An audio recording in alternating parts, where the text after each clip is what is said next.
Hola, seguimos. Soy Lina María Serrano y seguimos con La melancolía de los feos. Y vamos con este segundo capítulo, donde aparece el sobre que le llegó a este médico a su consultorio con una palabra que decía melancolía. Abrió el sobre y en las 20 páginas que encontró escritas por lado en lado decía: Estimado León, me imagino la cara que estarás poniendo justo en este momento cuando intentes descifrar quién se tomó el atrevimiento de ingresar a tu vida así, sin avisarte, de manera imprevista y un tanto grosera. Pues sí, viejo, ¿qué le vamos a hacer? Quizás la mejor manera de apelar a un antiguo amigo sea así, intempestivamente, sin preámbulos de ninguna clase. Al fin y al cabo, por algo fuimos amigos, y en el fondo de mí creo que, aunque dejamos de vernos, nunca terminamos esa amistad que tanto significó para mí. Sigo viéndote con el mismo afecto de siempre, como si el tiempo hubiera sido solo una falacia, un truco de mal gusto, y tú y yo todavía estuviéramos frente a frente con nuestras Coca-Colas y nuestros panes en las manos. En fin, dejemos tanta justificación y vamos al meollo de esta carta, que debo confesarte de entrada que no sé muy bien cuál es. Supongo que en la medida en que vaya avanzando irá apareciendo cuál es la verdadera razón por la cual decidí escribirte. Pertenezco a ese tipo de personas que solo clarifican sus ideas cuando las ponen por escrito, porque hay un acontecimiento maravilloso en el paso del lenguaje oral al lenguaje escrito. Lo inconsciente se hace consciente y entonces entendemos el porqué y el cómo de lo que nos ha sucedido.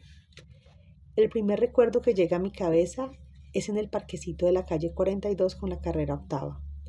Yo vivía justo al frente en la casa de la esquina y nos decían la familia Adams por la extrañeza de sus miembros. Mi abuela siempre maldiciendo y apoyándose en un caminador. Mi tío Humberto solterón y solitario empedernido que se la pasaba todo el tiempo armando y desarmando el motor de un Renault 6 anaranjado. Mi mamá, una señora gorda y esquizofrénica, que caminaba por el caserón siempre en pijama, con sus ojos enormes inyectados en sangre e insultando desde las ventanas del segundo piso durante sus impredecibles ataques a los transeúntes que la miraban al pasar sin comprender muy bien su lista de improperios. Y yo, el monstruo, el enano contrahecho y jorobado que intentaba llevar una infancia en medio de semejante ambiente malsano y anormal. Según parece, durante el embarazo mi madre había seguido tomando ciertos medicamentos psiquiátricos que intentaban neutralizar sus fases esquizofrénicas, y ningún médico le advirtió que esas drogas podían producir malformaciones en el feto. En consecuencia, mi columna vertebral generó una curvatura indeseable. Mis piernas se atrofiaron y no se desarrollaron a tope, y mis brazos se quedaron también a media marcha, como si se tratara de los brazos de un pigmeo. Mis retinas a su vez sufrieron cierto deterioro y por eso desde los 3 años tuve que andar con unos lentes gruesos que me agrandaban los ojos, empeorando aún más mi aspecto deforme y enfermizo. Supongo que a estas alturas del relato ya me habrás recordado y sabrás quién te está escribiendo. Uno no conoce a mucha gente con esa descripción a lo largo de su vida. Como es apenas obvio, ni mi abuela ni mi tío, que eran los que tomaban las decisiones en la casa, me enviaron al colegio. Nunca supe lo que era estar con otros niños estudiando ni jugando. Tampoco averiguaron la posibilidad de matricularme en alguna institución para deformes o incapacitados. No, sencillamente me enseñaron a leer y a escribir en casa. Me compraron media docena de cuentos infantiles y paré de contar. Me dejaron así, como si fuera una mascota, cuya función era andar por los pisos de esa casa gigantesca sin propósito alguno. Por fortuna, mi abuela, que era la dueña de la casa, arrendaba habitaciones para estudiantes universitarios en el segundo piso y en el tercero. Y esos jóvenes, sobre todo las muchachas, tarde o temprano se tropezaban conmigo por ahí, en las escaleras o a la entrada de la casa. Me hacían 2 o 3 preguntas y después me invitaban a sus cuartos para mostrarme ilustraciones de libros y enseñarme matemáticas e historia. Gracias a ellos mi educación no careció de la información fundamental e incluso mejoró. pues había datos y fechas y sucesos históricos que los demás niños de mi edad ignoraban por completo. Además, quizás para compensar ese cuerpo maltrecho y grotesco que me había tocado en suerte, mi cerebro vivía siempre atento, ávido, y aprender se me facilitaba sobremanera, como si desde un comienzo supiera que mi inteligencia iba a ser la única arma de supervivencia en medio de un mundo cruel y amenazante. Muchas veces leía hasta la madrugada, libros que los estudiantes me prestaban, y después mi mayor placer era discutirlos con ellos, comentarlos y releer a partes que me habían cautivado. Llegué incluso a contarles de qué trataba tal o cual novela que ellos no habían tenido tiempo de leer, y gracias a mí podían terminar sus trabajos a tiempo para la universidad. Sin embargo, esa inteligencia despierta también fue mi tortura, pues muy rápido comprendí que yo no era como los demás, que no iba al colegio porque mi abuela y mi tío querían impedir que se burlaran de mí, que me pegaran, y que terminara convertido en el hazmerreír de todo un grupo de pequeños salvajes. Procesé también esas miradas de la gente cuando pasaban frente a la casa y descubría a un niño jorobado y deforme jugando en las escalinatas de un caserón antiguo. Eran miradas de curiosidad y de piedad al mismo tiempo, como si al principio estuvieran mirando un animal raro, fuera de serie, y unos segundos después su educación cristiana les recordara que yo también era una persona, y en consecuencia se activara dentro de ellos la compasión y la misericordia. Yo odiaba esas miradas, y despertaban dentro de mí un resentimiento que con los años se fue convirtiendo en una altivez que me obligaba a dirigirme a ellos en términos contundentes. ¿Le parece muy raro?, les preguntaba, entonces mirándolos de frente, y enseguida añadía, tal vez debería guardar esa compasión para usted mismo. Estoy seguro de que la va a necesitar. Por lo general, esas personas se quedaban sorprendidas, sin saber qué contestar, y seguían su camino sin mirar hacia atrás, donde yo estaba parado con los ojos clavados en su espalda.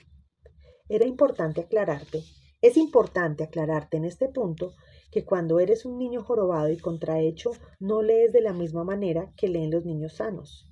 De hecho, lees exactamente al revés. La mayoría de los relatos infantiles están diseñados para que nos identifiquemos con el príncipe o la princesa, que deben superar ciertas pruebas y vencerse a sí mismos para lograr al final quedarse el uno con el otro. A mí esos personajes siempre me importaron un cuerno. Me parecían ridículos, cursis, idiotas, brutos, incompetentes, consentidos, amanerados. Me identifiqué, en cambio, con los sapos, los brujos, los generales malvados del reino, los enanos, el lobo feroz, los monstruos que vivían en cavernas y en sótanos malolientes. En fin, toda esa caterva de seres oscuros y feroces que intentaban sobrevivir en un mundo de hipócritas socarrones que siempre se las ingeniaban para triunfar con sus caras hermosas y angelicales. Recuerdo bien que para mí todos los cuentos terminaban mal. El triunfo de Caperucita o de Blancanieves me deprimía días enteros. ¿Por qué los autores no se apiadan jamás de la bruja ni del lobo feroz? ¿No se daban cuenta de que para un individuo pobre y feo vivir en un mundo de millonarios bien vestidos, con la nariz recta, los ojos azules, el cabello rubio, era no solo difícil, sino casi imposible? ¿Y qué hacía uno cuando tenía el cabello crespo, la piel oscura, los ojos negros y la nariz larga y torcida? Y cuando era pobre, cuando no pertenecía a la familia real, ni su padre era un aristócrata. Te podrás imaginar entonces la forma delirante y obsesiva de mis lecturas. Ahora que lo pienso, se trataba de un modo de leer eminentemente político. ¿Cuándo iban a triunfar los desposeídos del mundo, los feos, el pueblo que vivía lejos del castillo? Los ataques de mi mamá eran cada vez peores. En los primeros años de mi infancia, ella caminaba por los 3 pisos de la casa, conversando siempre con unos seres que la acompañaban a todas partes. Distinguí 3 fantasmas dentro de su cerebro.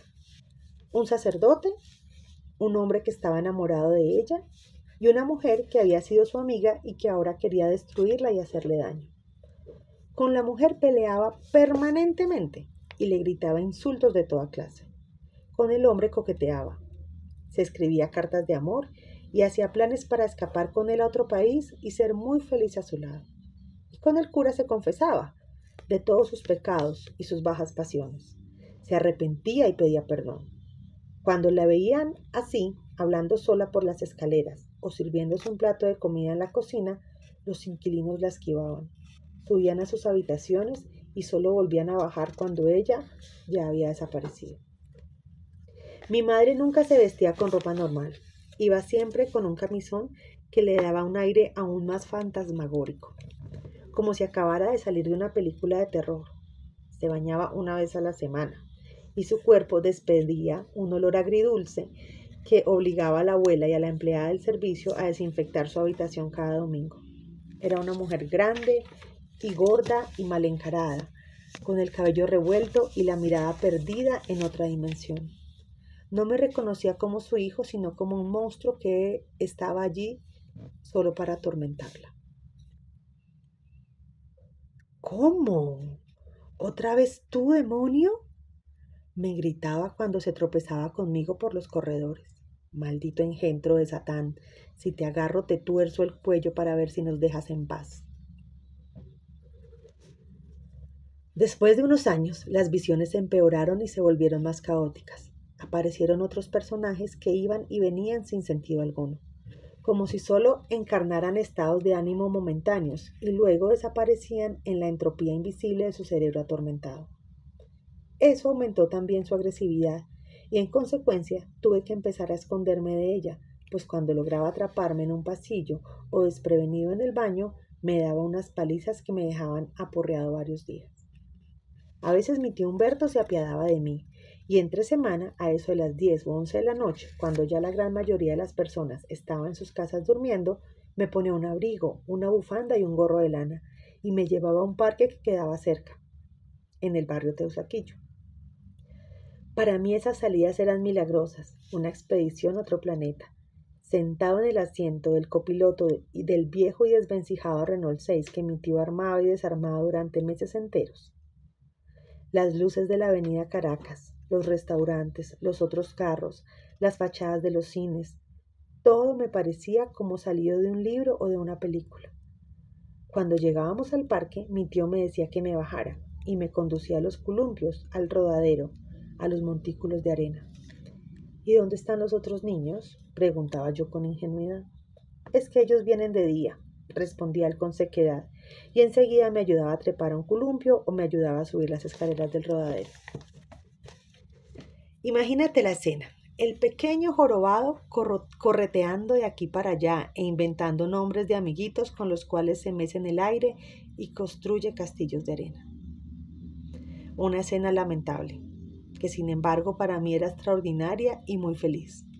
Jugábamos hasta la medianoche y después regresábamos a casa sudorosos y felices.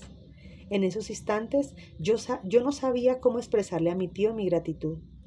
Esa breve salida de casa me daba aire para aguardar el resto de semanas que me aguardaban encerrado en mi cuarto, leyendo o corriendo por los corredores para escapar de las palizas de mi madre. Una pregunta me rondó desde mis primeros años de infancia. ¿Quién era mi padre? ¿De dónde venía yo? Cuando le pregunté a la abuela sobre el tema, se quedó mirándome con un aire de disgusto y pasados unos segundos me contestó que de joven mi madre había trabajado en un hospital, que se había enamorado de un médico y que apenas le había comunicado el embarazo, el tipo había decidido irse del país para no comprometerse con ella ni responder por el bebé, es decir, por mí. Lo del trabajo en el hospital era cierto, porque esculcando en el cuarto de mi madre cuando ella estaba en otra parte de la casa, yo había encontrado varias fotografías de ella vestida de enfermera junto a otros compañeros de trabajo. Según parece, la esquizofrenia en esa época estaba controlada y ella llevaba una vida relativamente normal. Pero la historia del embarazo con el médico ya me sonaba un poco forzada, puesto que en esas fotos nunca apareció ella acompañada de un hombre. Eran fotos en grupo, como si se tratara de un equipo de fútbol. Tampoco encontré cartas ni referencias a un posible novio. Nada. Además, si ella hubiera estado enamorada de un compañero de trabajo, yo le recordaría a ese hombre, y por lo tanto, su trato conmigo no sería tan déspota y violento. Eso me indicó que la abuela mentía y que había inventado esa historia para tranquilizarme y evitar más preguntas al respecto. La versión de mi tío no coincidía en nada con la de la abuela, y el hecho de que ni siquiera se hubieran puesto de acuerdo los dos para darme una respuesta satisfactoria indicaba que en mi pasado había un elemento siniestro que ambos intentaban ocultar de manera diferente.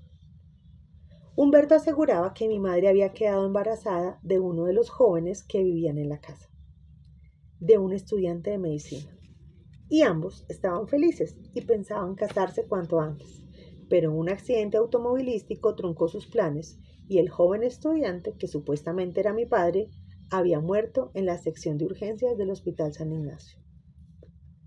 Según esa hipótesis, mi madre había quedado viuda antes de parir y yo había quedado huérfano de padre antes de nacer. Las intenciones de mi tío eran buenas. ¿Quién lo duda? Como lo eran también las de la abuela, pero no coincidían con lo que mi madre sentía por mí. Eran versiones endulcoradas de telenovela, que inventaban un pasado feliz y gratificante, cuyo objetivo era calmarme y no humillarme. Pero la verdad era otra. Estaba seguro y me propuse a toda costa dar con ella. Durante más de un año no pude averiguar nada, hasta que una coincidencia fortuita jugó a mi favor. Mi madre entró en una crisis severa. Empezó a ver que muchos hombres se acercaban para agredirla y fue necesario internarla en la clínica La Inmaculada, que no quedaba lejos de nuestra casa en la carrera séptima con calle 69. Para hacerlo, mi tío llamó a una ambulancia y el psiquiatra que la trataba llegó él mismo con 2 enfermeros más. La abuela creía que yo estaba arriba, en mi cuarto del segundo piso, cuando la verdad es que me había escondido en un pequeño zaguán debajo de las escaleras y desde allí estaba vigilando la escena con suma atención. En un momento dado en el que el psiquiatra le pregunta a la abuela qué es lo que me está pasando, ella le contesta: está reviviendo otra vez la violación. Usted sabe bien que a ella la violaron varios estudiantes aquí en la casa cuando era joven. Nosotros pusimos las demandas correspondientes, pero no pudimos hacer nada. Eran hijos de gente prestante que contrató abogados de primera. Salieron libres y ella quedó embarazada de mi único nieto. Desde entonces es que su enfermedad se le volvió incontrolable. Eso ya se lo hemos contado varias veces en las terapias de familia, doctor. ¿Y está reviviendo otra vez la agresión?, preguntó el médico mientras terminaba de dar instrucciones a los enfermeros para subir al segundo piso por ello. Así parece, doctor. Desde anoche está nerviosa y ve personas que la atacan y que quieren hacerle daño. Muy bien, voy a sedarla para poderla llevar hasta la clínica. Yo no sabía muy bien por aquel entonces qué significaba violación, pero estaba seguro de que se trataba de algo malo, dañino, negativo, y de ahí venía yo. Luego busqué la palabra en el diccionario y les pregunté a varios de nuestros inquilinos hasta que me enteré bien de todos sus posibles significados. Desde ese momento me quedó claro quién era yo, el hijo del odio, la violencia y la maldad. Por eso, mi aspecto grotesco y mi joroba inmunda que semejaba la culpa que debía cargar por haber sido engendrado en semejantes condiciones. Mi abuela le había dicho al médico que habían sido varios estudiantes. ¿Cómo? ¿La habían encerrado en una habitación alguna noche de juerga y después se la habían rifado por turno? ¿O la habían violado en el transcurso de varios días, uno detrás del otro?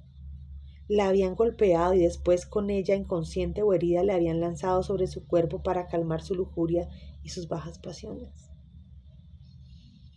Lo cierto es que allí estaba yo, enjuto y contrahecho, para dar testimonio de ese origen perverso, y entendí, sin mayores explicaciones, lo que había sucedido. Primero, la habían preñado durante la violación o violaciones. Después, ella había entrado en una crisis severa. Lo más seguro es que hasta ese momento la enfermedad en una fase incipiente hubiera sido regulada sin mayores tropiezos. La habían internado en una clínica psiquiátrica, la habían intoxicado en medicamentos sin hacerle exámenes previos y ya al final, cuando descubrieron que no le llegaba la menstruación y que estaba embarazada, era demasiado tarde para un aborto y tuvieron que enfrentar la verdad que habían destruido la vida que venía en camino, es decir, la mía. Palabras más, palabras menos, allí estaban las claves de mi extraño y vergonzoso origen. 20 minutos de lectura, 20 minutos de compañía. Gracias por estar aquí. Seguiremos más adelante. Chao.